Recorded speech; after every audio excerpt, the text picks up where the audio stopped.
اعوذ باللہ من الشیطان الرجیم بسم اللہ الرحمن الرحیم اللہم صلی علی محمد النبی الامی وعلی آلہ وسلم تسلیما۔ السلام علیکم، میں ہوں آفتاب اقبال نیوز کے ساتھ۔ پاک فوج کے سپہ سالار نے کہا ہے کہ وطن عزیز میں پائیدار امن اور استحکام تک دہشت گردی کے خلاف جنگ جاری رکھی جائے گی اور یہ جنگ قوم کی حمایت سے جیتی بھی جائے گی۔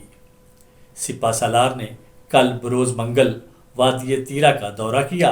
پاک افغان بارڈر پر اگلے مورچوں پر فوجیوں کے ساتھ دن گزارا۔ آرمی چیف نے کہا کہ مادر وطن کا دفاع ہر قیمت پر یقینی بنایا جائے گا۔ سپہ سالار نے مزید کہا کہ غیور قبائلی عوام اور سیکیورٹی فورسز کی بے شمار قربانیوں سے ریاست کی رٹ قائم ہوئی۔ سپہ سالار جنرل عاصم منیر کو ضلع خیبر وادی تیرا کے دورے کے دوران فیلڈ کمانڈر مغربی سرحد نے آپریشنل تیاریوں اور بارڈر کنٹرول کے اقدامات کے بارے میں بریف کیا۔ آرمی چیف نے جوانوں کے بلند حوصلے کو سراہا۔ انہوں نے کہا کہ امن کو خراب کرنے والوں کے لیے اب اس ملک میں کوئی جگہ نہیں اور جو کامیابیاں دہشت گردی کے خلاف بے شمار قربانیوں کے بعد حاصل کی گئی ہیں ان میں کسی کو رکاوٹ ڈالنے کی اجازت نہیں دی جائے گی۔ Army chief general Asim Munir نے آرمی ہیڈ کوارٹر پشاور کا دورہ بھی کیا، شہداء کی یادگار پر پھول چڑھائے اور انہیں خراج عقیدت پیش کیا۔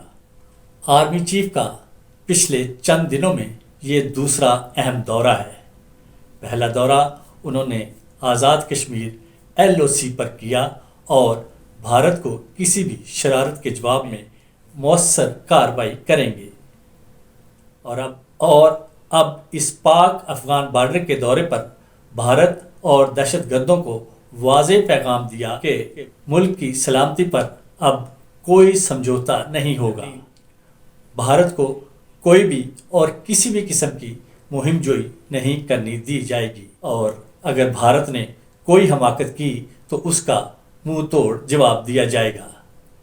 اسی طرح سپہ سالار نے دہشت گردوں کو بھی کھل کر وارننگ دی کہ اگر کسی اندرونی بیرونی تنظیم نے امن و امان کی صورتحال کو خراب کرنے کی کوشش کی تو ان سے آہنی ہاتھوں سے نمٹا جائے گا اور پاکستان کو ایک مکمل محفوظ ملک بنایا جائے گا۔ اللہ کریم پاک فوج اور قوم کو درست سمت میں قدم آگے بڑھانے اور اپنے حقیقی فرائض انجام دینے کی توفیق عطا فرمائے۔